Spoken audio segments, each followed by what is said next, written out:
As February of 2022 is already here, a new update is coming to the game and you came to this video to find out everything about it. So without further ado, let's see what this month's update is bringing to the game. The largest addition coming to the game this month is a new monument, the Arctic Base.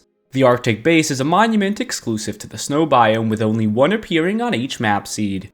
The radiation level is really low, with a radiation protection level of 2 being sufficient to completely shield you from it. So when coming here, the only focus of your gear set should be cold protection as far as environmental hazards go. In terms of loot, the Arctic Base houses quite a bit of it, with it offering regular crates, military crates, large wood crates, fuel piles, new food crates, ammo crates, component piles, and of course regular and fuel barrels. Around half of the loot is concentrated inside the snowmobile garages, but quite a few crates are also present outside of them, and it also houses a red keycard inside one of the garages. On the topic of snowmobile garages, they can be opened by using a blue keycard with no other puzzle elements being required to open them.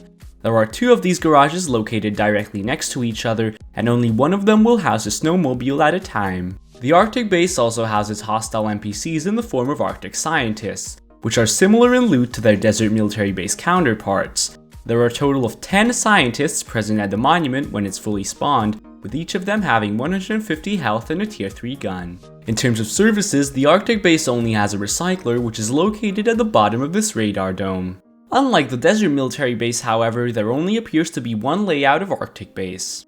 Finally, in many places around this monument, you'll also find these mobile heaters, which will warm you up if you stand next to them. The other big addition to the game this month are snowmobiles, which can be obtained from the aforementioned Arctic Base monument. They can be found inside these big garages that can be opened by using a blue keycard, though only one of these garages will have a snowmobile at a time. It has 300 health and decays in around 25 hours when left outside.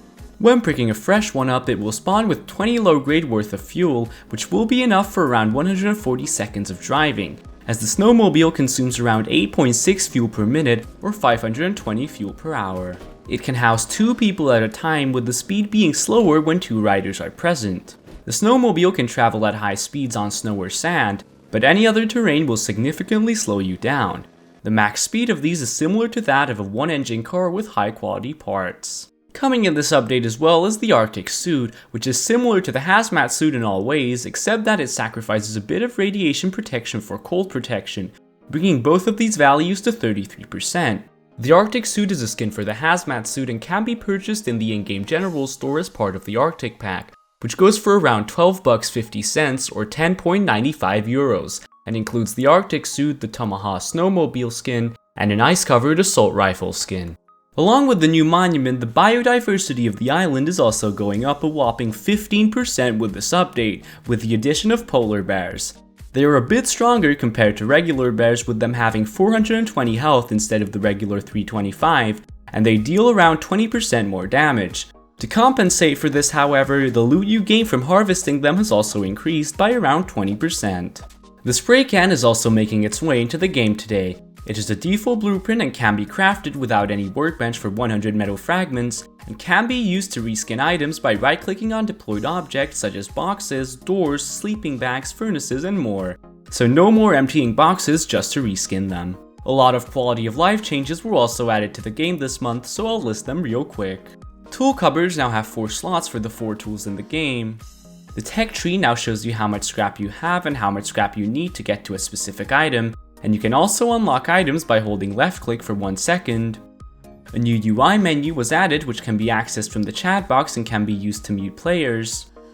A map marker was added to show the location of the patrol helicopter. A hold time was added for dismounting vehicles and horses to avoid unintentional actions. Teammates within a radius of 2 squares will show their locations on the map in real time instead of teleporting around. The hammer will now show you the resources you lack when you try to repair something you don't have sufficient resources for. And a new icon was added so you can know if a teammate is downed, and the name will also turn orange in the bottom left corner. Just like with last month's update, another round of Twitch drops are coming to the game today. These include 6 streamer specific drops and 3 general drops.